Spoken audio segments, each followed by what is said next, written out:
Property हासिल नहीं करनी है। मेरा उद्देश्य है कि प्रकृति बचे तो हम बचेंगे। अगर कलेक्टर महोदय, नदी में अगर जल नहीं बचेगा, नदी गहरी हो जाएगी, कुएं सूख जाएंगे, तो आप कहाँ का पानी पिएंगे? और फिर किसान कहाँ से अन्न उगाएगा? और फिर आप कहाँ का अन्न खाएंगे? हम पूरी प्रकृति को बर्बाद करने में लगे हुए हैं। साथियों नमस्कार, मैं आपका दोस्त राजा लिल्हारे। साथियों, मुझे कोई वीडियो बनाने का शौक नहीं है और ना ही मुझे कोई नेता बनने का शौक है। मैं ये वीडियो इसलिए बना रहा हूँ कि बालाघाट जिले का प्रशासन बालाघाट की जनता की आवाज़ नहीं सुन रहा है और अपना कर्तव्य नहीं निभा रहा है। आप सबको पता होगा कि लगातार अवैध उत्खनन की शिकायत मेरे द्वारा की जा रही थी और नदियों को बचाने के लिए, प्रकृति को बचाने के लिए लगातार मैं संघर्ष कर रहा हूं। इसी संदर्भ में लगातार 10 सितंबर से मेरे द्वारा शिकायत की जा रही है बालाघाट कलेक्टर मृणाल मीणा को, और श्रीमती आशु गुनाराम बघेले जनपद अध्यक्ष खैरलान जी द्वारा भी शिकायत की जा रही है। लगातार मेरी लगातार लिखित शिकायतों के बावजूद, आशु गुनाराम बघेले की लगातार लिखित शिकायत के बावजूद और उनके द्वारा मौखिक भी कलेक्टर को जानकारी दी गई कि अवैध उत्खनन हो रहा है। 13 तारीख को कलेक्टर महोदय मृणाल मीणा ने ये कहा आशु गुनाराम बघेले को, कोई उत्खनन नहीं हो रहा है, हमने अपनी टीम भेजी थी। कलेक्टर महोदय ने बैठे बैठे डिसाइड कर लिया अपने ऑफिस में कि वहां कोई उत्खनन नहीं हो रहा है। मगर कलेक्टर महोदय कल 21/9/2024 को ग्राम शंकर पिपरिया बावनथड़ी नदी किनारे बालाघाट जिले के पूर्व सांसद कंकर मुजारे जी, खैरलान जी क्षेत्र के जनपद अध्यक्ष आशु गुनाराम बघेले जी और वहाँ की जनपद सदस्य पूजा नकपुरे जी और मेरे द्वारा जो वहाँ पर जाके देखा गया और उसके बाद वहाँ पाया गया कि अवैध भंडारण था। एक पोखरण मशीन को उन्होंने झाड़ी में छुपाया था और नदी में उत्खनन हुआ था।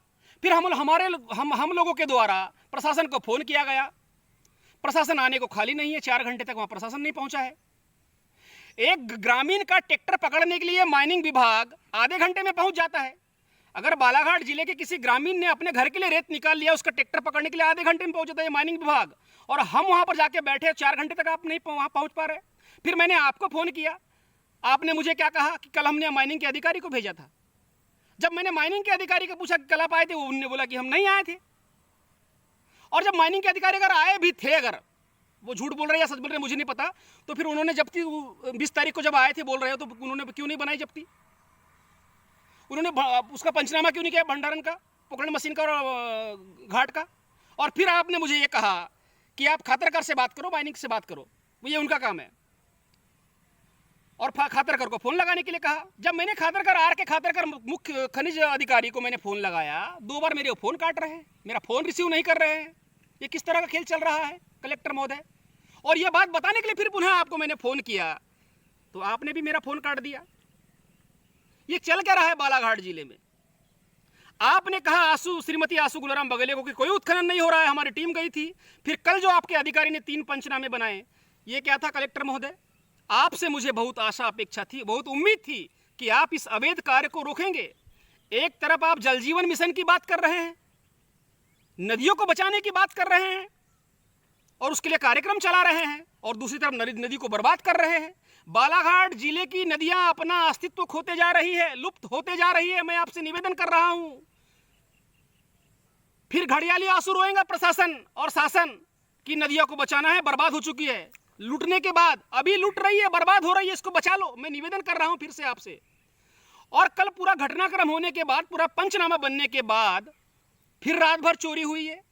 आपने 10 तारीख को, मैं जब जनसुनवाई में खड़ा हुआ था, उसके बाद आदेश जारी किया, जो न्यूज़पेपरों में भी छपा था कि जिन घाटों का अनुबंध खत्म हो चुका है उनके रास्ते बंद किए जाएंगे। आपको लगातार मैं शिकायत कर रहा हूं, आपने शंकर पिपरिया का रास्ता क्यों बंद नहीं किया? और कल इतनी बड़ी कार्रवाई हुई, छापामार कार्रवाई, उसके बाद भी आपने शंकर पिपरिया का रास्ता क्यों बंद नहीं किया घाट का? मैंने जबकि माइनिंग के अधिकारी को 3 बार कहा कल भी कि इसका रास्ता बंद करो।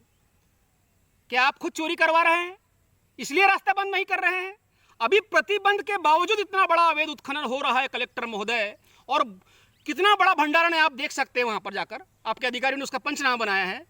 प्रतिबंध में इतना बड़ा भंडारण बन सकता है, तो प्रतिबंध जब हटेगा उसके बाद नदियों की क्या हालत होंगे? किस तरह का प्रशासन चल रहा है बालाघाट जिले में? मैं शिकायत कर रहा हूं, नदियों को बचाने के लिए लगातार लड़ रहा हूं।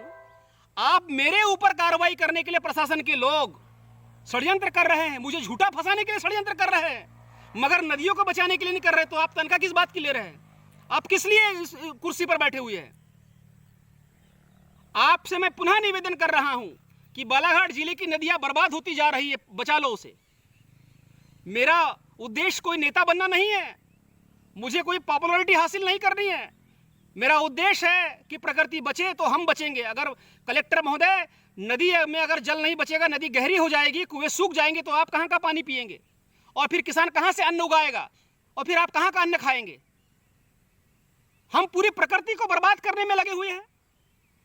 आपका कर्तव्य है कि आपको बचाना, आप उसकी तनख्वाह ले रहे हैं। मैं बिना तनख्वाह के ये काम कर रहा हूं। आपको तनख्वाह मिल रही है गलत कामों को रोकने की और पर्यावरण को बचाने की, मगर मैं बिना पैसे के, बिना तनख्वाह के ये काम कर रहा हूं। अपनी जान को हथेली पर रखकर मेरे ऊपर षड्यंत्र किया जा रहा है। बालाघाट जिले में मुझे झूठा फंसाया जा रहा है और तमाम षड्यंत्र मेरे ऊपर किया जा रहा है रोज। मैं अपनी सुरक्षा के लिए आपके यहाँ आवेदन लगाया हुआ हूं, मगर मुझे कोई सुरक्षा नहीं दे रहा है, मुझे फिक्र भी नहीं है उसकी। आप नहीं दे रहे, वो आपकी जवाबदारी। मैंने अपनी जवाबदारी निभाई, आपको आवेदन किया। मैं अपनी जान देकर भी प्रकृति की रक्षा करूंगा, मगर आप क्या कर रहे हैं? आप जनता के पैसे की तनख्वाह ले रहे हैं। क्यों ले रहे हैं? मेरे ऊपर षड्यंत्र करने के लिए, प्रकृति बचाने वालों के ऊपर षड्यंत्र करने के लिए, कि प्रकृति को बचाने के लिए? आप अपना रोल स्पष्ट करें। इसके ऊपर आपको जवाब देना होगा कि तमाम लिखित शिकायतों के बावजूद आपने कार्रवाई क्यों नहीं की। आप बैठे बैठे ऑफिस में दिमाग लगा रहे। आप बोल रहे कि माइनिंग गई थी, माइनिंग बोल रहे कि हम नहीं गए थे, और गए थे तो फिर पंचनामा क्यों नहीं बनाया? हम लिखित शिकायत कर रहे हैं लगातार, उसके बावजूद आप पकड़ नहीं रहे, तो फिर हमको जाना पड़ रहा है। फिर हमारे ऊपर झूठे मामले बनाएंगे आपके प्रशासन के लोग। किस तरह का प्रशासन चल रहा है?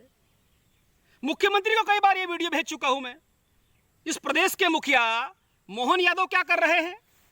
बड़ी धार्मिक पार्टी बताते हैं बीजेपी को, जिसकी सरकार मध्य प्रदेश में चल रही है। कैसी धार्मिक पार्टी है? नदियों को अपनी मां कहते हैं प्रधानमंत्री, और कहते हैं कि मुझे मां गंगा ने बुलाया है। नदियों को अपनी मां कहते हैं और उस मां के बेहाल कर रहे बीजेपी के लोग। ये रेत माफिया राजेश पाठक बीजेपी का वरिष्ठ कार्यकर्ता है, सिवनी में भी अवैध माइनिंग कर रहा है ये। और ये रमेश दुबे जिसका ठेका है, ये रेत माफिया राजेश पाठक का नौकर है, और इसका बेटा पवन पाठक इसमें सम्मिलित है। ये इन्हीं का ठेका है यहाँ पर, और यही लोग ये चोरी करवा रहे हैं। ये समीर शुक्ला जो वहाँ पर बैठ के चोरी करवा रहा था, इसकी कॉल डिटेल्स निकाल लो, अभी आपको सब पता चल जाएगा कि चोरी किसने की है, किसने करवाई है। मैं आपसे पुनः निवेदन कर रहा हूँ कलेक्टर महोदय कि अपना रोल स्पष्ट करें, आप नदियों को बचाए और रेत माफियाओं पे कार्रवाई करें, अन्यथा जनता आपके ऊपर विश्वास करना बंद कर देगी। मैं आपसे बार बार निवेदन कर रहा हूं कि आप नदियों को बचाएं। नदियों का अस्तित्व बर्बाद होते जा रहा है बालाघाट जिले में। अभी आप बावनथड़ी नदी बोनकट्टा से लेके बोवाड़ तक आके देखेंगे आप। अभी आप 5 साल के पहले का सर्वे करवा लीजिए कलेक्टर महोदय, कितनी हरियाली थी नदी में, कितने जलचर प्राणी थे वहां पर।